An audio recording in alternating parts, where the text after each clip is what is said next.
Welcome to Phone Transformer, where I will show you exactly how to avoid ads in Android using a simple built-in setting. This trick will help you browse the web and use apps with fewer interruptions, so now let's get started. Step 1, tap on your settings icon from your app drawer or the notification shade to access your device's configuration menu. This is the starting point for modifying any system-level preferences that control how your phone connects to the internet.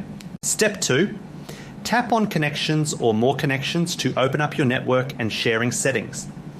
This menu is important because it contains the advanced technical options that manage your phone's data traffic and security protocols. Step 3, tap on Private DNS, which is a feature used to specify which server your phone uses to look up website addresses.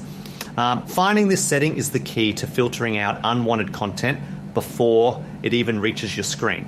Step 4, switch it to Private DNS provider Hostname to enable the manual entry of a custom filtering service. Selecting this option allows you to bypass the default settings and use a specialized provider that is designed to block advertisements. Step 5, type in dns.adguard.com and save it to finalize your new secure network configuration. This specific address points your phone to a server that identifies and stops ad-related traffic, effectively cleaning up your mobile experience. Thank you for watching, and please subscribe to the channel for more helpful tutorials.